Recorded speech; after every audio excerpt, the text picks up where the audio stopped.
আগে video last পর্যন্ত দেখুন, ভালো লাগলে লাইক করবেন, খারাপ লাগলে কমেন্ট বক্স করে দাদা দাদা তোকে দেখতে মেয়ে নিজে আসছে।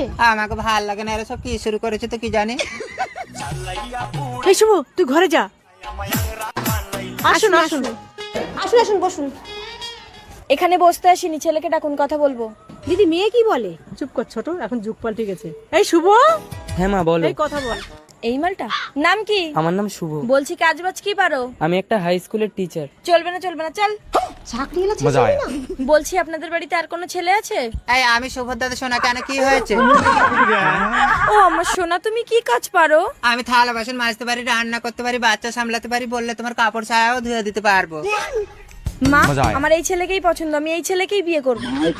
এই শুভ, আশ্চর্য, তুমি আমার চাকরিওয়ালা ছেলে বাদ দিয়ে তুমি মূর্খ ছেলেকে বিয়ে করবে? আমার চাকরিওয়ালা ছেলে লাগবে না, আমি অন্নপূর্ণা ভান্ডারের টাকা পাই, আমার একটা রান্না বান্না করার ছেলে লাগবে।